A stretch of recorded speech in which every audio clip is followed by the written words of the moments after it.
Amém, queridos? Queridos, eu queria falar de um tema com vocês que o Espírito Santo colocou no meu coração e eu espero que seja vida para vocês.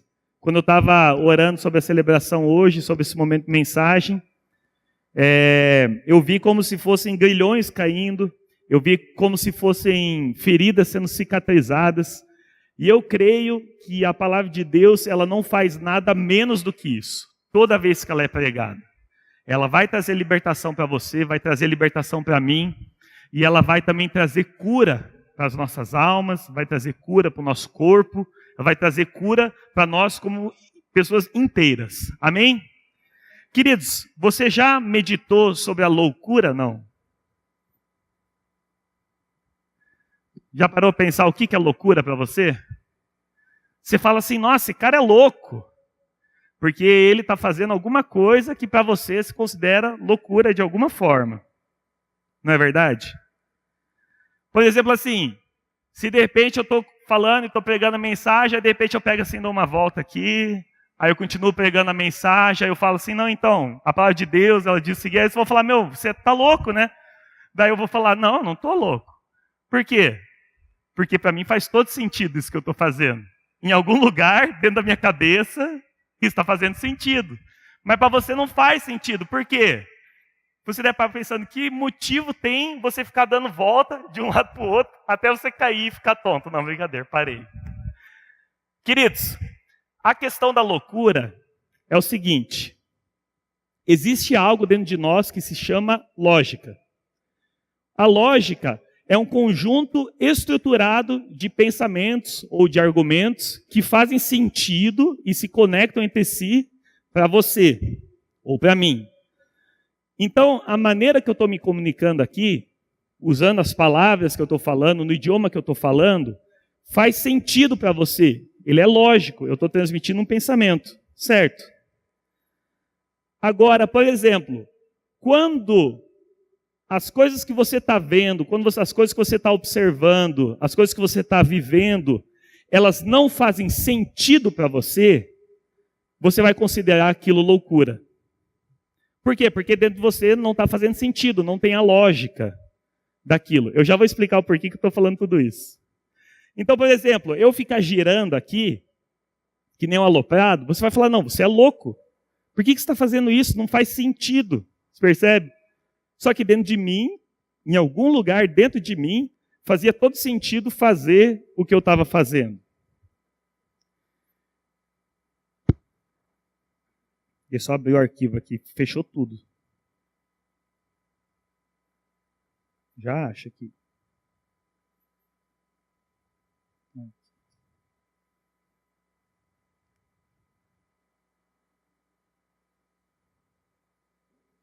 Isso, já abre ali. Então você considera loucura ou lógica aquilo que faz sentido para você ou para mim. Então deixa eu dar um testemunho para vocês. Uma vez eu estava lá em Curitiba, na época eu tinha um poçante, acho que a maioria dos jovens não vai saber, né? Um Logos 1.8, a álcool, ano 92, que eu herdei do meu pai. E eu não lembro se eu tinha acabado de fazer um grupo familiar. Eu sei que eu estava com os meus liderados dentro do carro. Ah, não, acho que não era grupo familiar, que era muito tarde. E já passava da meia-noite. Aí eu fui parar num semáforo. E quando eu parei no semáforo, eu parei, eu estacionei o carro, estava no sinal vermelho. Aí eu dava ré, eu ia para trás. Uns 2 metros, assim. Aí eu colocava a primeira marcha e ia para frente. Aí eu dava ré e ia para trás. Eu fiquei fazendo isso até que um liderado meu que estava do lado falou, meu, qual que é o teu problema? Aí eu falei para ele assim, não, é que eu li numa notícia que os bandidos eles tentam assaltar carro que estão parados e não em movimento. Como já estava tarde, já estava me movimentando. Aí na hora que eu falei isso, um amigo meu que estava atrás falou assim, claro, o bandido ele vai estar olhando, não, esse daqui que está se movimentando para frente e para trás, eu não vou assaltar, eu vou no outro. Óbvio que não queria dizer isso, mas o que aconteceu? Para mim, fazia toda a lógica, por mais que seja absurda, aquilo que eu estava fazendo. E para um amigo meu, não fazia tanta lógica. Na verdade, não fazia sentido nenhum. O que para mim era lógica, para ele era loucura. Então existe uma questão de referência para a gente saber o que é lógica E o que é loucura? Quando você vai comprar um tênis, você chega na loja de tênis, o que você vai fazer normalmente? Você pede pelo número do teu tênis, aí você gosta de um modelo que você está procurando, e você coloca ele no pé, você vê se ele aperta, você vai no espelho, vê se ele ficou bonito. Normalmente é isso que você faz. A Agnes, minha esposa, quando ela vai comprar um tênis, ela procura o tênis que ela quer, a primeira coisa que ela fala para o vendedor é assim: não pode ser um tênis com sola branca, porque ela não compra tênis com sola branca porque, infelizmente, suja por causa da profissão. Aí quando ela põe o tênis, ela não vê só se fica bom, ela vê lá e fica fazendo assim, ó. Aí ela vai para frente, aí ela fica na loja e fica fazendo assim. Quem olha de fora, acha que é loucura o que ela está fazendo, mas para ela faz todo sentido, para ela é lógico. Por quê? Porque o tênis que ela precisa, por causa do tipo do trabalho, ela precisa saber se no calcanhar ele vai ter o amortecimento certo, se na frente também. E ela faz o test drive dela na loja, daquele jeito que precisa, para atender a necessidade dela. Então a lógica da Agnes, ela é loucura para as outras pessoas. Aí, agora abriu aqui. Agora nós vamos. Mas tudo está na introdução, tá? Queridos, por que eu estou falando isso? A loucura, ela é a ausência da lógica percebida. Não é que você não existe lógica na loucura. É que a gente não está percebendo a lógica daquela loucura. Por isso que ela se torna loucura. A loucura, ela nunca vai ter lógica para o observador, mas ela sempre tem lógica para aquele que está fazendo aquela loucura. Você concorda comigo? Para quem está de fora, sempre vai parecer louco, a não ser que você entenda a lógica. Agora, para quem está fazendo, sempre vai parecer muito lógico. A lógica é uma questão de referência. Queridos, eu estou falando isso por quê? Porque a palavra de Deus, ela é loucura para os homens. Ela é loucura para os homens. Queridos, 1 Coríntios 3,19 diz o seguinte: porque a sabedoria desse mundo é loucura diante de Deus, pois está escrito: ele apanha os sábios da sua própria astúcia. Quando Deus olha aquilo que a gente tem de mais inteligente aqui, de mais sábio, Deus olha aquilo, isso é loucura, não faz sentido para Deus. Quando Deus vê a maneira como a gente lida com dinheiro, muitas vezes Ele fala, isso é loucura. Quando Deus ele olha para a gente nos nossos relacionamentos, e a gente se machucando, em vez da gente se perdoar e se amar, Deus fala, isso é loucura. Por quê? Na cabeça de Deus não faz sentido nenhum. Muitas vezes aquilo que a gente considera sábio. A loucura da palavra de Deus, a gente pode entender nas seguintes frases. Eu vou falar a frase já interpretada e você vai saber a referência. Melhor é o ter menos, mais eu ter dado. Você já viu isso na palavra? Melhor é dar do que receber. Ou seja, se eu tiver menos recurso, menos dinheiro, mas eu tiver dado, isso é melhor do que eu ter muito recurso. Que sentido que faz isso para o homem? Não faz sentido nenhum. Porque para o homem é muito mais valioso você ter muitos recursos. E na visão de Deus, é muito mais valioso você dar do que ficar recebendo um monte de coisa. Para a gente quer receber salário, receber mais dinheiro. Para Deus eu quero dar mais. Eu quero dar mais, eu quero dar mais. E não só de dinheiro, mas de tempo, dar mais de emoções. Olha lá, que loucura.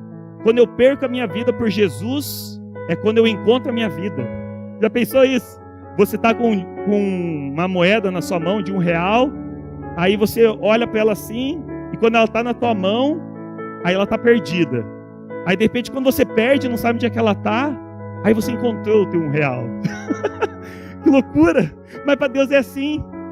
A nossa vida, quando a gente está agarrada na nossa vida, para Deus isso é loucura, e a gente está perdendo ela. Ela está como se fosse aquela areia que você tenta segurar, ela está esvaindo por dentro dos seus dedos. Aí de repente quando você entrega a sua vida por amor a Jesus, e você perde a vida por causa desse amor, como Jesus mesmo fez, como aconteceu com Paulo, como aconteceu com tantos discípulos, aí eles encontraram a vida. Então a loucura de Deus, Ele fala assim, melhor do que você fazer o seguro do teu carro, é você fazer o seguro do teu coração. Viu, Amarildo? Olha, um slogan para você, hein? Por quê? Salomão, ele falou, acima de todas as coisas que você tem guardado, de todas as coisas que você tem que proteger, de colocar guardas, de colocar dentro de cofre, de fazer seguro, de você investir em proteção, acima de todas essas coisas, guarda o teu coração. Então, às vezes, a gente vê uma pessoa que tem um carro caro, mas não tem seguro, e a gente acha que loucura, mas aquela pessoa, não, cara, eu prefiro guardar meu coração. Não sei por que ela não faria um outro, mas ela falou, não, eu guardo meu coração. Então, às vezes, a pessoa com um carro caro, com seguro, mas ela não guarda a intenção do coração dela. Para Deus isso é loucura. Ele falou, meu Deus, como é que você deixa essa intenção podre entrar no teu coração? Não, mas eu tenho seguro no meu carro, deixa teu carro para lá. Isso Salomão falou. Olha lá, a loucura. A minha ordem, muitas vezes, é uma bagunça para Deus. Às vezes, a nossa vida, a gente está tudo em ordem. Mas para Deus está tudo errado. É o vendedor que deveria ser pastor, ele está vendendo um monte, está ganhando dinheiro, mas para Deus ele fala, ele tinha que estar na igreja, pastoreando. É o pastor que deveria ser vendedor. O que você está fazendo aí em cima do altar?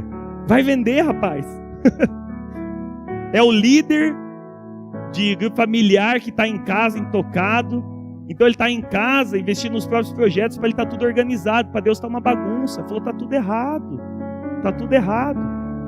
E a bagunça de Deus, a ordem de Deus, desculpe, para mim muitas vezes é um caos.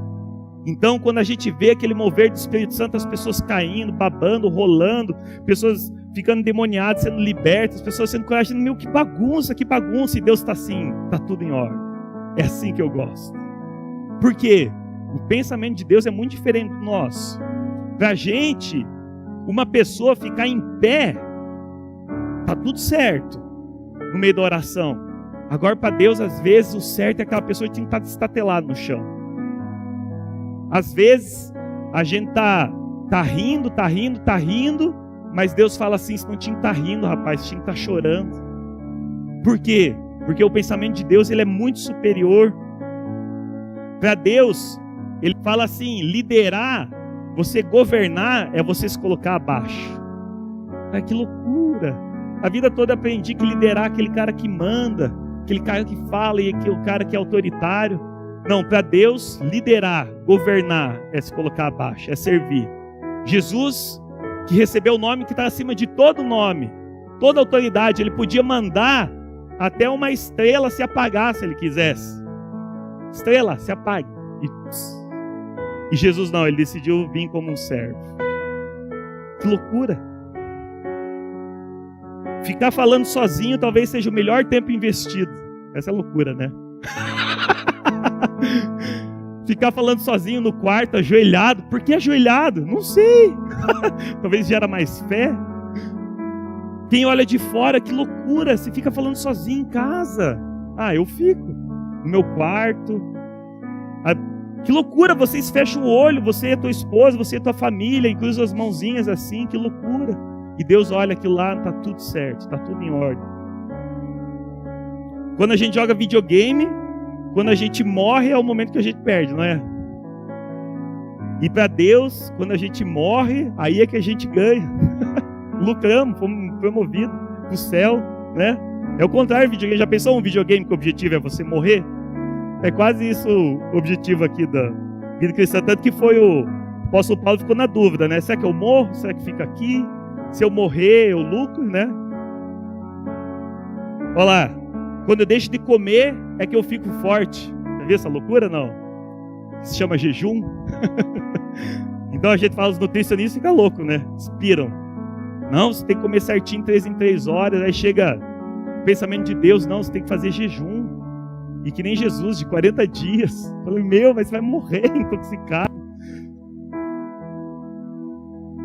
Olha lá. Gastar R$1 milhão na aquisição de uma casa ou gastar R$1 milhão na aquisição do entendimento? Se você perguntar para o homem mais rico que já teve, ele falou assim, gaste R$1 milhão com entendimento. Fabinho, você mora de casa alugada. Não, mas eu gastei muito dinheiro fazendo curso, fazendo entendimento, buscando a Deus. Isso vale muito mais, para Deus vale muito mais. Isso fala em Provérbios, tá? Se você está procurando a referência, fala em Provérbios. Gaste tudo que você tem, venda os teus bens para você adquirir sabedoria e entendimento. Para Deus vale muito mais do que ter uma casa própria. Então, quando a gente fala de loucura e de lógica, a gente precisa entender que existe um referencial. Existe um referencial. Aquilo que é loucura para nós, muitas vezes é a maior sabedoria para Deus. E aquilo que é sabedoria para Deus, a gente olha, é loucura, é loucura. Só que o segredo está, eu preciso me colocar no pensamento de Deus. Amém? Queridos, e esse é o ano da transformação. Quando a gente fala de transformação, querido, a gente fala principalmente de uma mudança na maneira de pensar. Aquilo que antes era loucura para a gente, ele precisa fazer lógica, sabe? Jesus, ele não conseguia olhar uma pessoa enferma, não conseguia olhar uma pessoa depressiva e ver aquilo como lógico. Ele falou, isso não está certo, isso é loucura, como é que uma pessoa está enferma? E ele curava, ele colocava as coisas em ordem, no padrão de Deus. Jesus não conseguia olhar uma pessoa endemoniada e falar assim, está certo isso. Aí a gente chega, os mais religiosos, né? Não, Jesus, você tem que ver o que a pessoa fez na vida dela. Jesus, não importa. Não importa. Eu vim para dar liberdade para quem está cativo. O certo, o lógico de Deus é que a pessoa seja livre. O lógico de Deus é que a pessoa seja curada. É ilógico para Deus, é loucura você orar para uma pessoa, a pessoa permanecer do jeito como ela está. É ilógico. O pensamento de Deus, ele vai muito acima do nosso pensamento. Então eu queria ler um texto com vocês, que retrata um pouquinho isso, que está lá em João 3, 1-8. Evangelho de João, capítulo 3, a partir do versículo 1. Isso daí é aquela história onde Nicodemos vai conversar com Jesus, e Jesus ele dá uma explicação bem interessante. Olha lá. Ora, havia entre os fariseus um homem chamado Nicodemos, um dos principais dos judeus. Esse foi ter com Jesus de noite e disse-lhe, Rabi, sabemos que és mestre, vindo de Deus, pois ninguém pode fazer esses sinais que tu fazes, se Deus não estiver com ele. Isso pode passar. Respondeu-lhe Jesus, em verdade te digo, que se alguém não nascer de novo, não pode ver o reino de Deus. Perguntou-lhe Nicodemos, como pode um homem nascer sendo velho? Olha lá, o conflito do pensamento de Deus com o pensamento humano. Porventura pode tornar a entrar no ventre de sua mãe e nascer? Aí Jesus falou tipo assim, não, você não está entendendo. Jesus respondeu, em verdade te digo, que se alguém não nascer da água e do Espírito, não pode entrar no reino de Deus. O que é nascido da carne é carne, e o que é nascido do Espírito é Espírito. Isso. Não te admires de eu te haver dito, necessário vos é nascer de novo. E o último, o vento sopra onde quer, e ouves a sua voz, mas não sabes de onde vem, nem para onde vai. Assim é todo aquele que é nascido do Espírito. Amém. Queridos, versículo de João 3,6, Jesus ele fala para Nicodemos assim, o que é nascido da carne é carne, e o que é nascido do Espírito, ele é Espírito. O que Jesus estava explicando para Nicodemos? Existe uma diferença de natureza entre aquele que é nascido da carne e o que é nascido do Espírito. Ele falou assim, daquilo que você nasceu, você vai ser feito da mesma substância.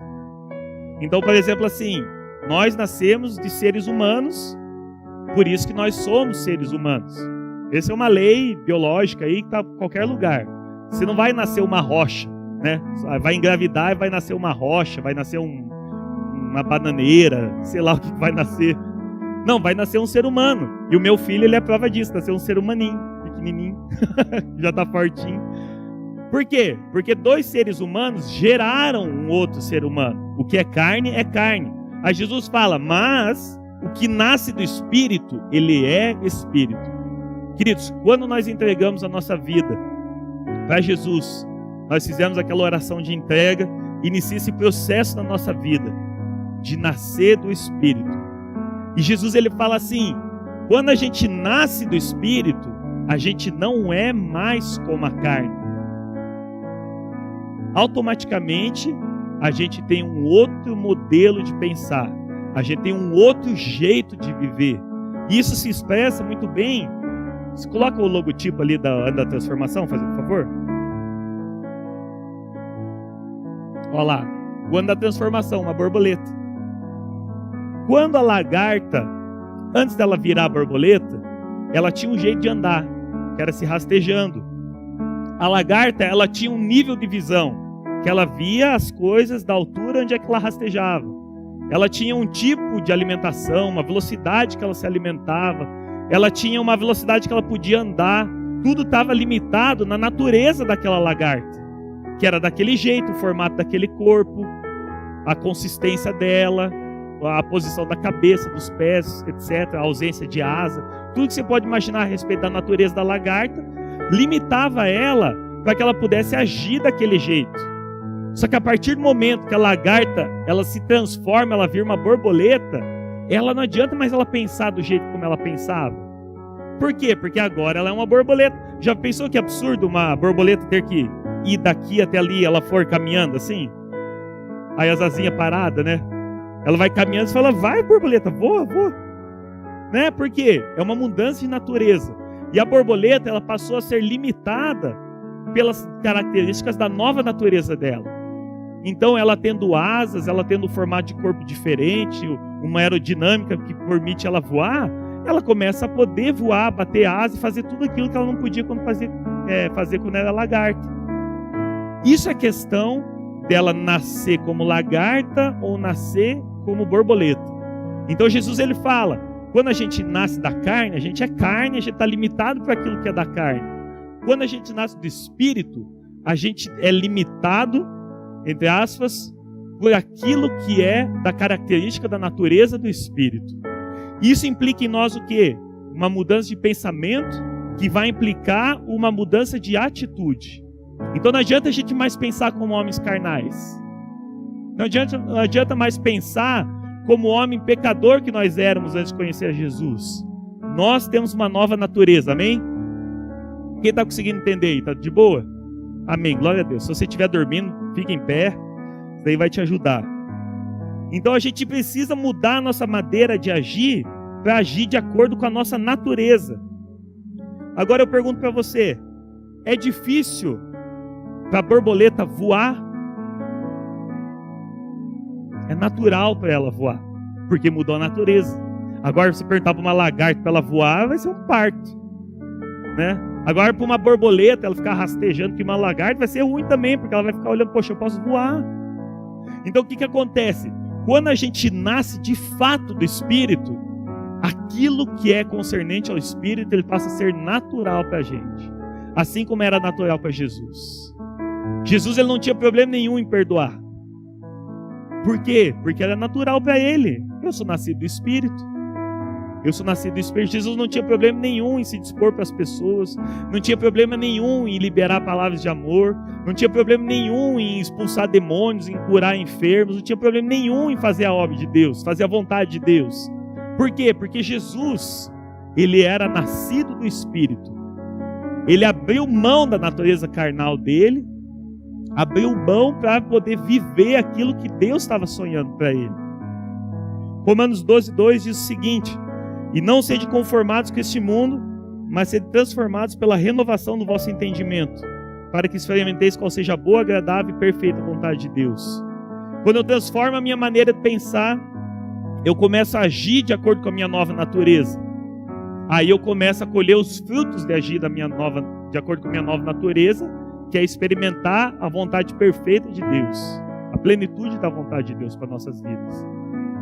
Quando a gente vive nascido do Espírito, tentando viver como quem é carnal, a gente sempre vai ficar aquém daquilo que Deus ele tem sonhado para nós. Então a gente precisa entender essa dinâmica da nova natureza. A lagarta, eu não sei como é que é o processo animal dela. Talvez a mente da lagarta é muito simples, ela não precisa passar por um processo de reflexão que nem a gente, para entender a nova natureza. Ela simplesmente nasceu borboleta e instintivamente ela começa a bater as asas, já entendeu a nova natureza e sai voando. Agora nós que somos seres humanos, que Deus nos deu essa mente que não existe mais nenhum outro animal, não existe mais nenhum outro lugar, uma mente como a do ser humano, que é muito mais complexo do que qualquer coisa, qualquer máquina que você consegue inventar. Nós precisamos passar por esse processo de reflexão. E quando fala em Romanos 12:2, ser transformados, não se conforme, não fique mais na forma do mundo, porque o mundo ele sempre vai estar dizendo para você como tem que fazer. Não seja, se conforme, entre na forma da palavra de Deus. E permite que a sua mente seja renovada de acordo com isso. Para quê? Para que você possa voar. Para que você possa voar como a borboleta, para que você possa agir na plenitude daquilo que Deus criou você para ser. Um ser espiritual. Espiritual. Queridos, talvez por causa da ilusão, daquilo que a gente consegue enxergar, a gente talvez não vê a importância do que é o nosso espírito. Mas, queridos, quando a gente olhar um para o outro, a gente não deveria estar vendo um corpo, a gente deveria estar vendo um ser espiritual. Porque, queridos, isso aqui tudo vai passar, essas minhas gorduras aqui vão passar. Lá no céu você fit. Amém. Queridos, por dentro, se eu pegasse o Wellington José aqui, eu tivesse uma mão espiritual e conseguisse arrancar de dentro do Wellington José o espírito dele, quem vocês acham que iam ver aqui? Jesus.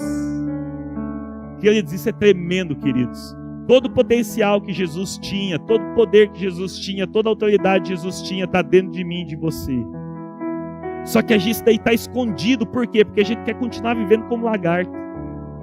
Quer continuar vivendo como lagarta. Jesus, ele viveu a plenitude da vontade de Deus porque ele abriu mão da lagartice. Jesus, ele decidiu viver com a plenitude da borboletice. Vamos estragar de vez, né?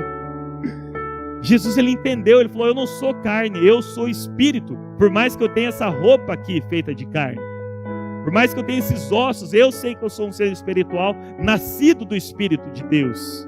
E eu quero dizer para você, você é nascido do Espírito de Deus. Amém? Não tenha mais dúvidas sobre isso. A tua mãe, o teu pai, eles foram assim só os escultores, talvez, aí dessa parte de barro aqui. Agora você é nascido do teu íntimo, você é nascido do Espírito de Deus, você é feito da mesma substância, da mesma matéria que é feito o Espírito Santo. Cara, isso é tremendo. Sabe, aquele Espírito que estava se movimentando sobre a face das águas e criou o universo dessa mesma matéria, queridos. Isso não é pouca coisa. Isso não é pouca coisa. O que a gente está vendo aqui, os defeitos que a gente vê, a maneira de falar, a cor da pele, se a pessoa é mais alta, mais baixa, mais gordinho, mais magrinho, isso não quer dizer nada perante que nós somos o nosso íntimo, como Jesus. Amém? Glória a Deus, queridos. Então a transformação da maneira de pensar, de acordo com minha nova natureza, vai me levar a ter atitudes novas que me levarão a experimentar completamente a vontade de Deus. Quer ver onde é que está escrito isso aí também? Isaías 32:8 fala assim: mas o nobre, ele projeta coisas nobres e na sua nobreza ele perseverará. Queridos, o que quer dizer?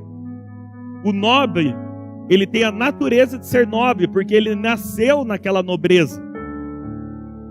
O nobre lá da idade, até hoje, né? Você tem que nascer dentro de uma família real para você ser considerado um nobre. Então o que acontece? A Bíblia está falando, o nobre, na natureza dele de nobre, os projetos dele automaticamente, naturalmente, vão ser projetos nobres.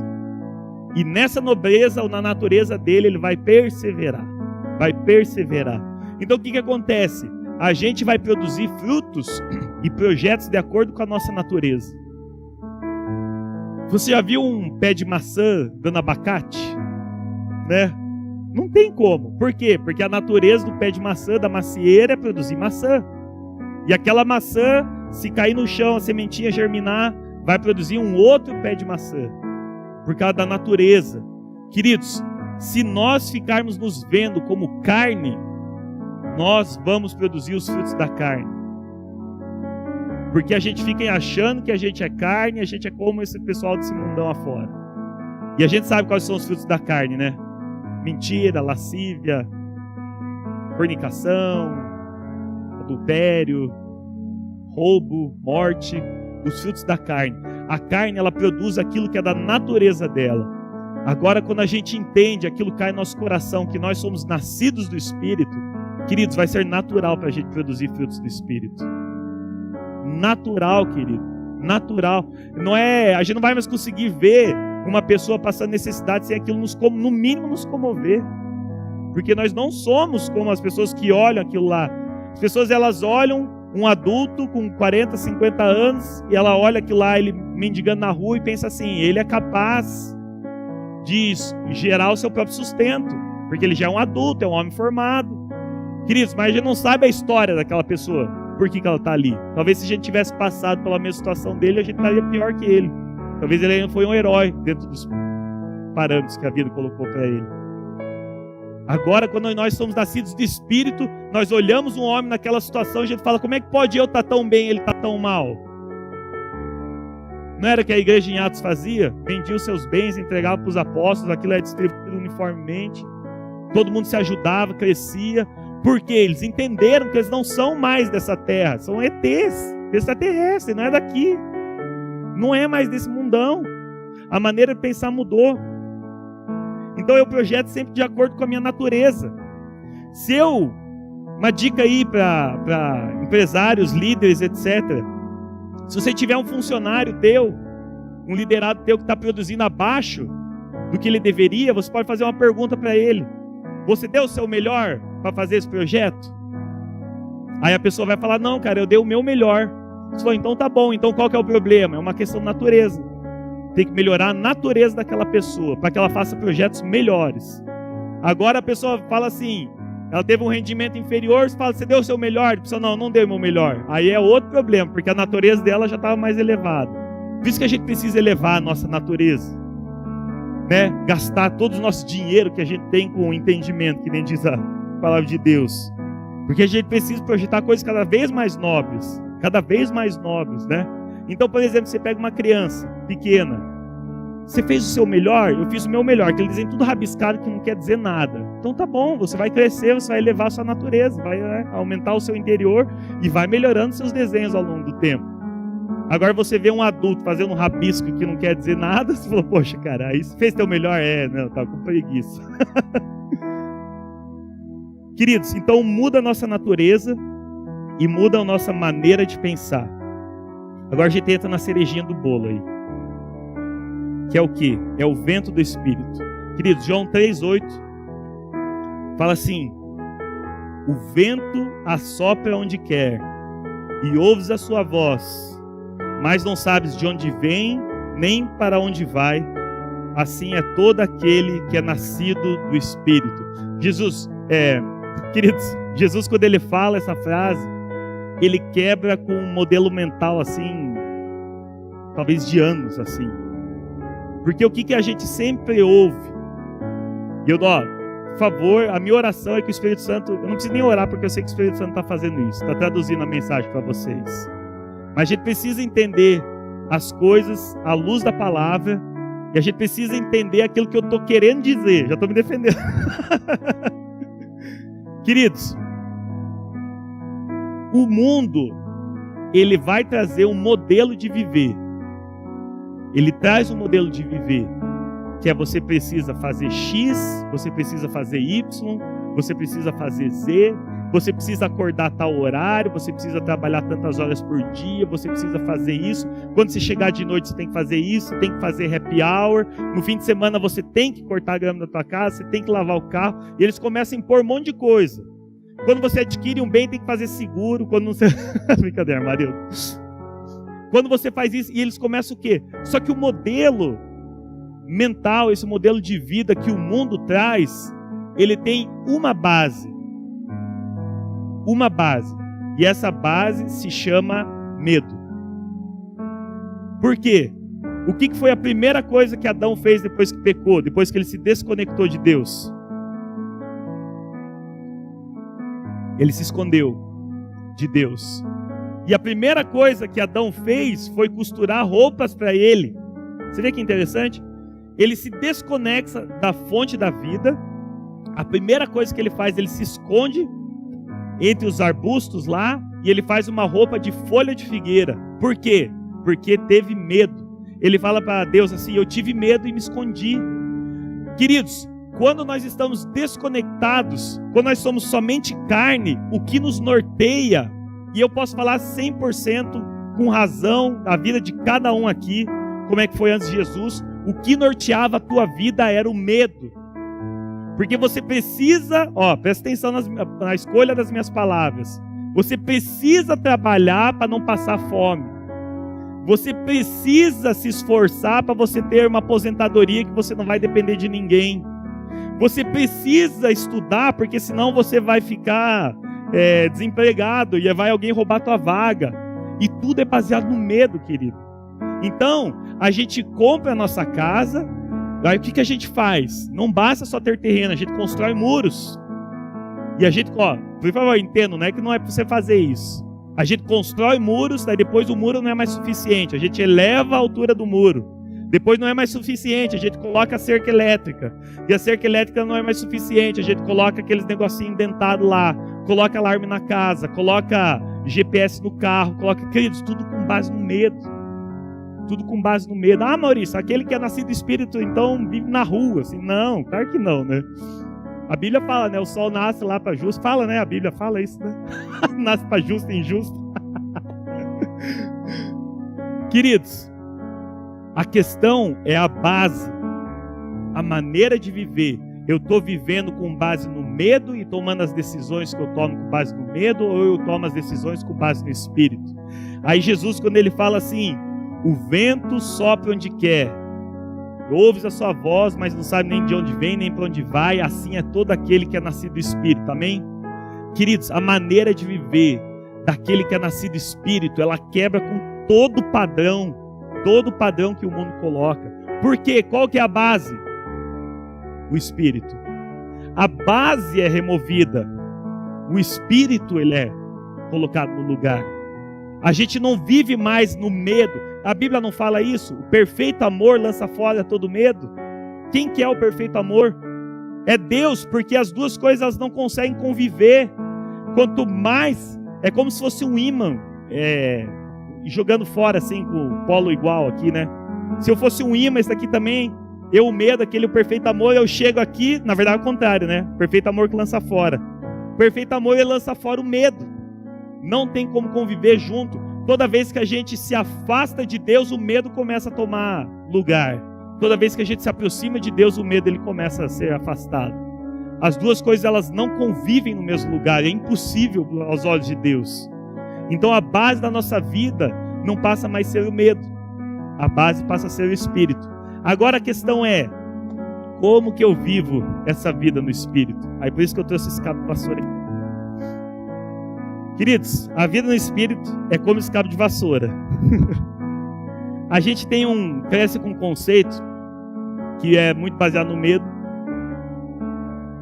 que fala assim: para você, Rafão, ter a sua vida equilibrada, você tem que fazer o seguinte: você tem que acordar às 6 da manhã, aí você vai se exercitar, aí você toma um café, aí você entra no trabalho às 8 da manhã, tem 1h30 de almoço, volta pro trabalho, às 6 da tarde você vai para casa, aí você toma um banho, você assiste TV, você joga 40 minutos de videogame. E assim, a vida, para ela ser equilibrada, você coloca um monte de circunstâncias para que ela esteja em pleno equilíbrio. E a gente acha que a vida equilibrada é assim, ó.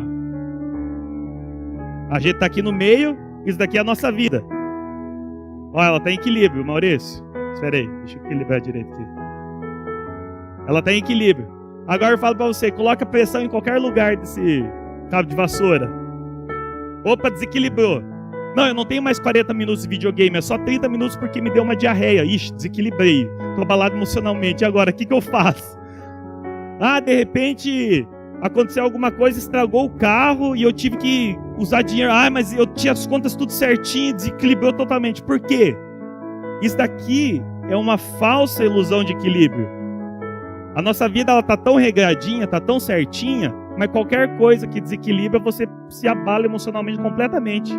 Por quê? Porque você acha que a vida equilibrada é você ter tudo contado nos minutos, todo dia certinho, e ai de quem tentar desbalancear a sua vida.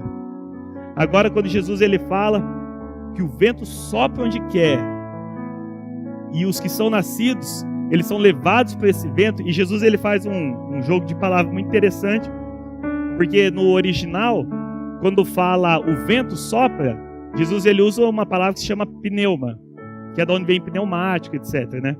E ele fala assim, e não sabe de onde vem, nem para onde vai, e assim é todo aquele que é nascido do Espírito, que é pneuma de novo. Então Jesus fala, aquele que é nascido do pneuma é como o pneuma. O que é nascido do Espírito é da mesma natureza do Espírito, é como o vento. Como é que faz? O vento sopra onde quer. Aqui está a nossa vida. O Espírito Santo, de repente, ele começa a soprar nos teus relacionamentos, no teu pai. Olha o teu pai, ele começa a soprar aqui, começa a pesar, você está desequilibrando. O que você vai fazer para equilibrar aqui? Aqui está o teu pai, aqui está o Espírito Santo fazendo pressão aqui, ó. Você tem que trazer a tua vida para cá. E ela permanece em equilíbrio. De repente o Espírito Santo fala assim, não, agora é tua esposa, está fazendo pressão aqui. Aí você traz a tua vida para cá. E a tua vida está em equilíbrio. De repente agora é o teu trabalho, você acabou de abrir o negócio. E ele está fazendo pressão. Olha lá, não está em equilíbrio? Qual que é o segredo? O vento sopra onde quer. O segredo é você estar onde é que o Espírito Santo está soprando. Queridos, não existe vida equilibrada sem estar atento ao mover do Espírito Santo. Quem quer saber um pouquinho mais assim dessa dinâmica, você pode procurar sobre o Wayne Cordeiro, pastor lá do Havaí. Ele fala só que num outro contexto. Queridos, a vida equilibrada é a gente estar como um navio à vela. Como um navio à vela, o vento soprando e eu seguindo o vento daquilo lá. Queridos, se a gente não entende isso, o Espírito Santo ele começa a fazer pressão na nossa vida em alguma área e a gente não atende aquela pressão, a nossa vida começa a ficar desequilibrada. É o momento onde casamentos começam a ser arruinados, é o momento onde é que a empresa começa a falir, é um momento onde é que as finanças começam a ir para o buraco. Por quê? Porque a gente muitas vezes quer insistir numa vida equilibrada, estática, que é não toque, que eu vou desbalancear, sendo que o Espírito Santo ele está te levando e te conduzindo para onde você tem que fazer pressão. De repente o Espírito Santo fala assim, tem um testemunho muito interessante do nosso pastor Arno lá de Curitiba. Ele falou que ele sentiu um momento, uma forte intuição do Espírito Santo para ele passar mais tempo com o pai dele. E ele entendeu aquilo que o Espírito Santo estava falando e ele começou a ir, não sei se todo dia, não sei quantas vezes por semana, ele começou a tomar chimarrão junto com o pai dele. Ia lá depois do trabalho, depois do expediente na igreja, tomava chimarrão, começava a conversar com o pai dele e foi lá, atendendo o chamado do Espírito Santo. Se eu não me engano, foi uns 6 meses depois, o pai do pastor Arnold faleceu. Agora, se diz, a vida equilibrada aos olhos do mundo era assim, não, eu visito meu pai a cada 15 dias, eu visito meu pai a cada uma vez por mês. O pastor Arnold ele teve que readequar a agenda dele para poder atender o chamado do Espírito Santo. E isso fez ele ter equilíbrio na vida, porque depois que o pai faleceu, o pastor Arnold testemunha que ele foi o que menos sofreu de todos os filhos, porque atendeu o chamado. Agora o Espírito Santo, será que não falou com os outros filhos também? Eu duvido que não, né? Então o Espírito Santo ele vai fazendo pressão na nossa vida. A gente tem várias áreas da vida. A gente tem área de saúde, a gente tem área do nosso intelecto, onde já faz curso, entendimento, tem área das finanças, a gente tem área dos nossos relacionamentos, a nossa área profissional. E o Espírito Santo, ele sempre vai estar fazendo pressão em algum lugar para a gente poder atender. Então não adianta a gente querer ficar parado, como um navio assim que ligou o motor, eu estou indo até lá e que se dane todo mundo. Desculpa o palavreado. Vou atropelando todo mundo porque eu quero atingir meu objetivo. E você arrebenta relacionamentos, você arrebenta um monte de gente porque você quer tanto atingir teu objetivo. Porque eu sou intrépido. Aí a pessoa ela começa a dar um monte de argumento, né? Não, porque eu sou intrépido, porque eu sou assim mesmo, eu sou ousado e tal. E arrebenta com tudo. Então no fim das contas você atinge teu objetivo e você deixou para trás um rastro de destruição. Porque você não atendeu o vento do Espírito. E às vezes a gente é tão turrão com isso. O Espírito Santo às vezes está pedindo para você abrir mão da tua empresa, para você fazer um outro empreendimento, uma outra coisa, você fica segurando. De repente o Espírito Santo está falando para você mudar de emprego. De repente o Espírito Santo está falando para você mudar de cidade. E a gente fica turrão e segurando e tentando, batalhando com o Espírito Santo. e não atendendo aquilo que é da nossa natureza, que é ser levado como um barco à vela pelo Espírito. Então a pergunta é: como que eu vou ouvir, como que eu vou discernir o sopro do Espírito Santo? Queridos, a Bíblia ela nos dá várias maneiras. Eu vou trazer só algumas aqui, eu não vou falar muito longamente sobre elas, mas só para a gente entender. O sopro do Espírito Santo, ele sempre vai estar alinhado com a palavra de Deus. Sempre. Qualquer coisa que o Espírito Santo pedir para você fazer, qualquer lugar que ele te levar para você fazer, vai estar alinhado com a palavra de Deus. Então esse é o número 1. Queridos, sempre que o Espírito Santo ele pedir para você fazer alguma coisa, ou não sempre, a maioria das vezes, vai existir algo que a gente chama de testificação interior. O que é testificação interior? Algo no seu íntimo que está te impelindo a fazer isso. Então, tem até um dos trechos da mensagem que eu coloquei aqui, que é a brisa e o furacão. Não é tudo vento?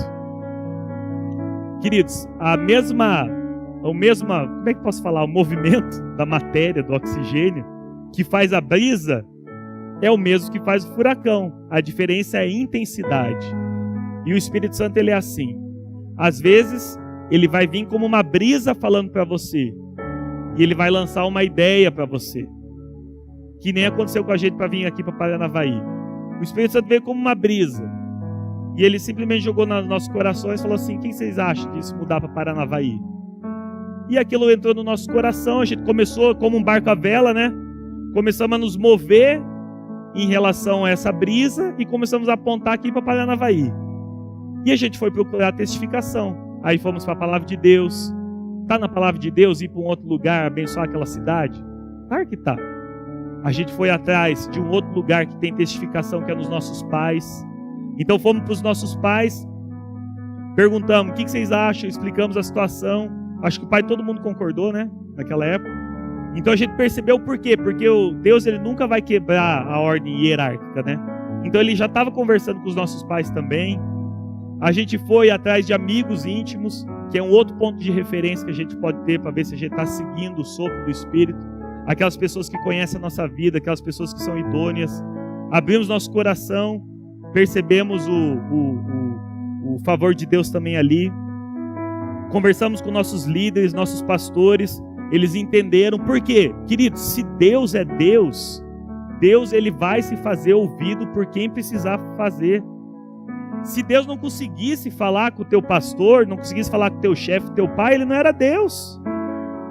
Às vezes a gente acha que Deus não consegue falar, fala: não, o meu pai, a minha mãe, não, eles são muitos, eles são ateus, eles não ouvem Deus. Deus se faz ouvido, não tem problema. Deus falou com o faraó, Deus endureceu o coração do faraó. Deus fala com quem for preciso. Então o que a gente percebeu? Os líderes e os pastores nossos começaram a nos impulsionar. Então o vento ele começou a tomar força. A gente começou a perceber a direção do Espírito Santo. A gente percebeu também a questão do tempo.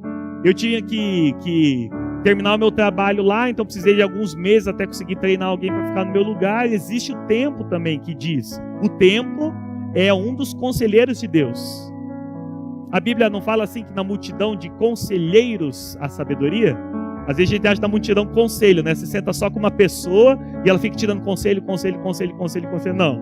A Bíblia fala na multidão de conselheiros. Queridos, teu pastor é um conselheiro, teu chefe é um conselheiro, o tempo é um conselheiro, as circunstâncias são conselheiras, a testificação interior é um conselheiro, a palavra de Deus, os teus amigos íntimos são conselheiros. Queridos, nós temos vários conselheiros. E tem uma questão da náutica que é bem interessante, que é assim, é que hoje o GPS ele funciona um pouquinho diferente, mas é parecido. Para um barco ele saber a localização que ele está e para onde ele tem que ir, ele precisa de vários pontos de referência. Então ele pega tipo um ponto de referência, até tal porto eu estou a 10,2 quilômetros.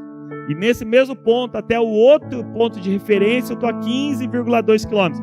Aí você pega no mapa, isso vai traçando a linha. Aonde as linhas se cruzam é aonde você está.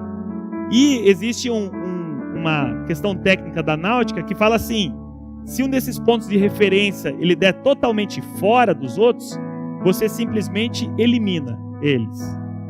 Elimina. É a mesma coisa com Deus. Então, de repente, você vai ter um amigo teu íntimo, que ele não está tão antenado com Deus, e ele vai dar um conselho, não, cara, nada a ver, não tem que ir para Paranavaí, como é que você vai sustentar e tal. Mas daí você pega todos os outros 12 que você já consultou, o tempo, testificação interior, pai, mãe, líder, e todos estão falando para você fazer tal coisa, e aquilo está testificando com o teu. Então você está percebendo um sopro para cá, e de repente vem uma brisinha para cá, e você fala, não, essa brisa eu ignoro, porque é para cá que eu tenho que ir.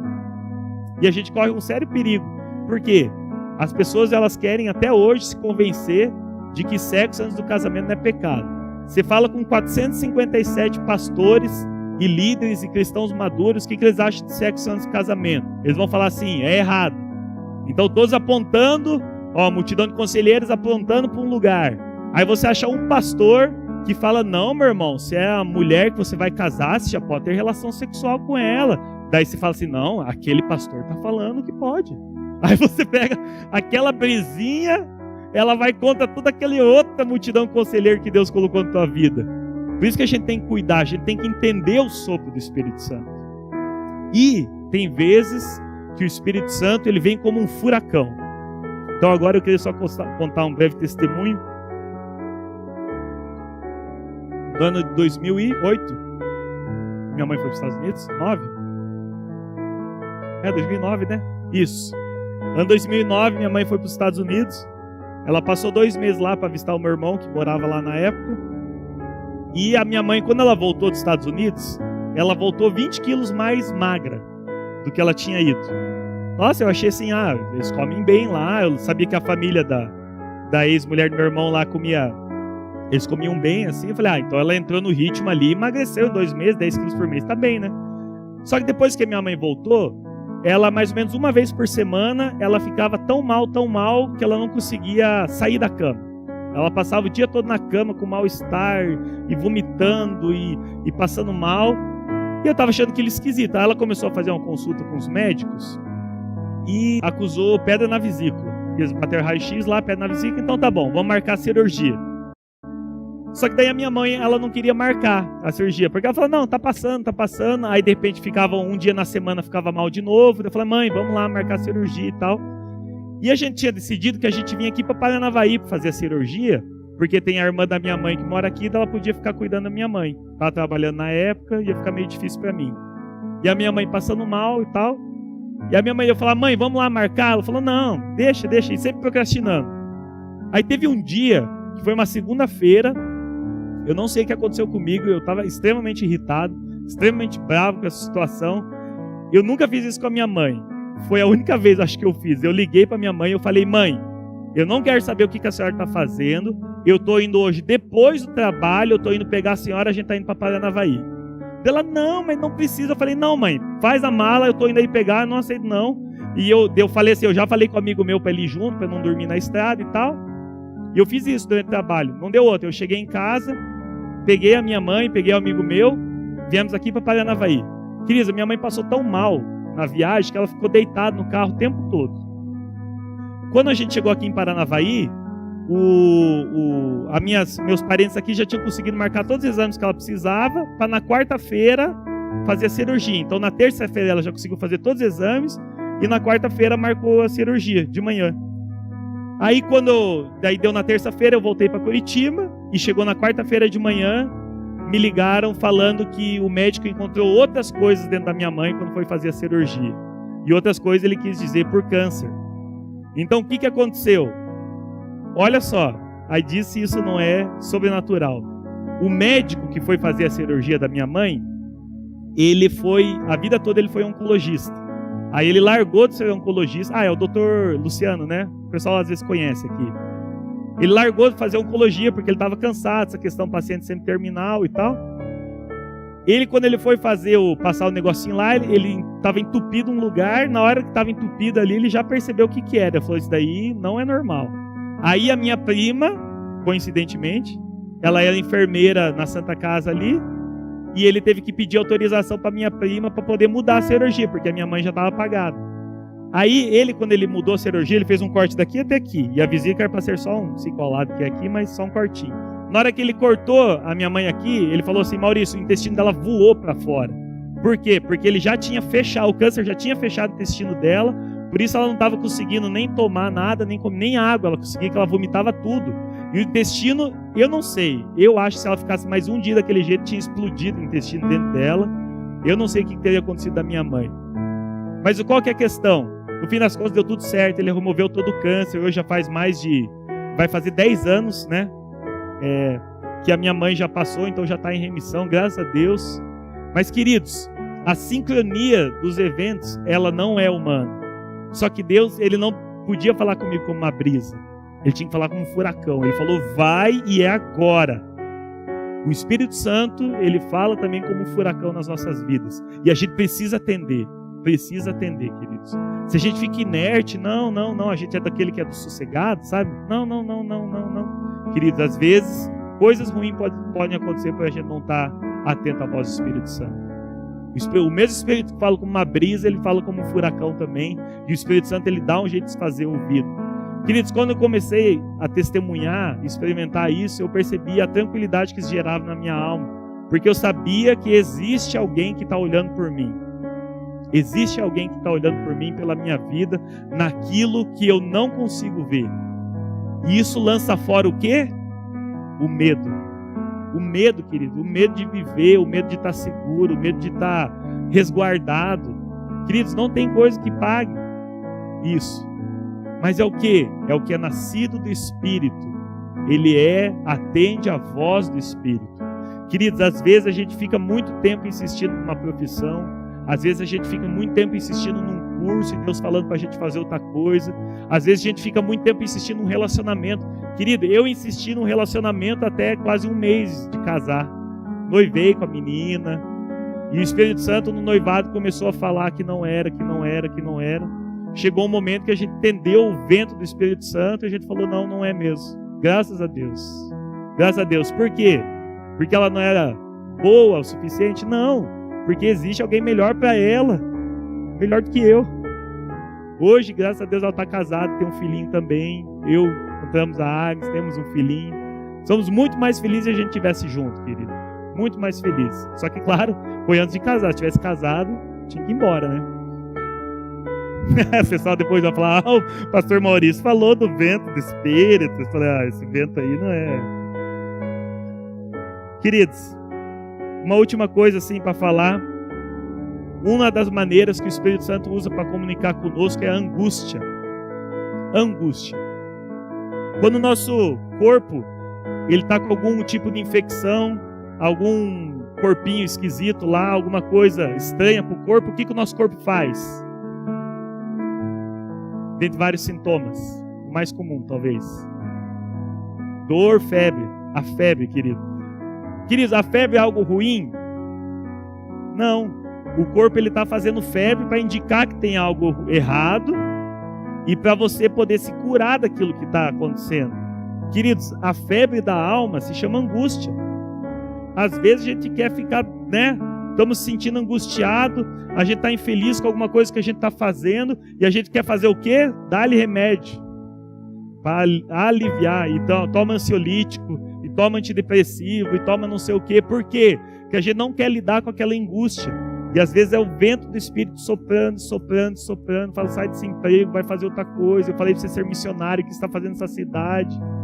E as coisas dando errado, e a gente insistindo, e dá-lhe remédio para a gente acordar, daí remédio para dormir, remédio para não sei o quê. E o Espírito Santo soprando. Queridos, a gente precisa estar atento à comunicação do Espírito Santo. Então assim, ele fala de várias maneiras, querido. Várias maneiras. Eu não admito alguém me falar que não ouve a Deus. Não existe isso, querido. Deus não faz acepção de pessoas. Ele não fala comigo mais do que fala com o outro.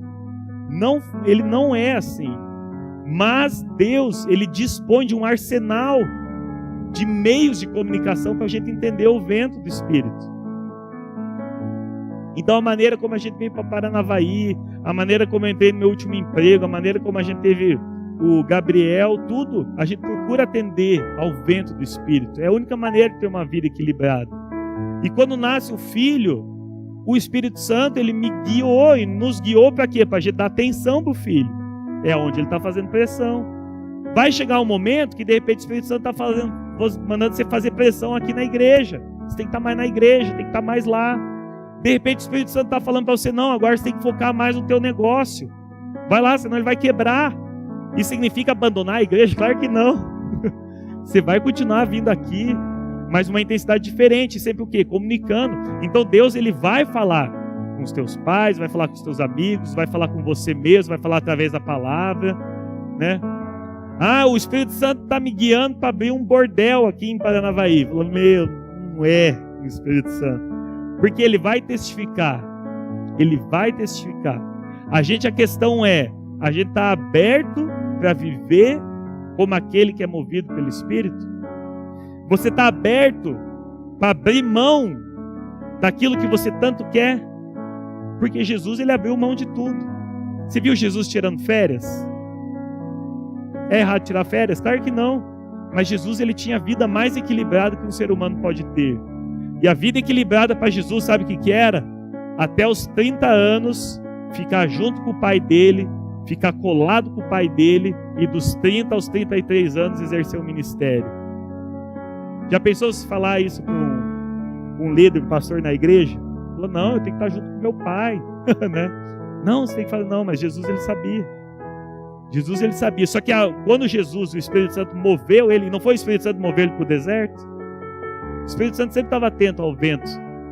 Quando ele precisava ir curar a sogra de Pedro, o Espírito Santo estava atento, Jesus estava atento ao Espírito Santo. Sempre sendo movido pelo vento do Espírito Santo.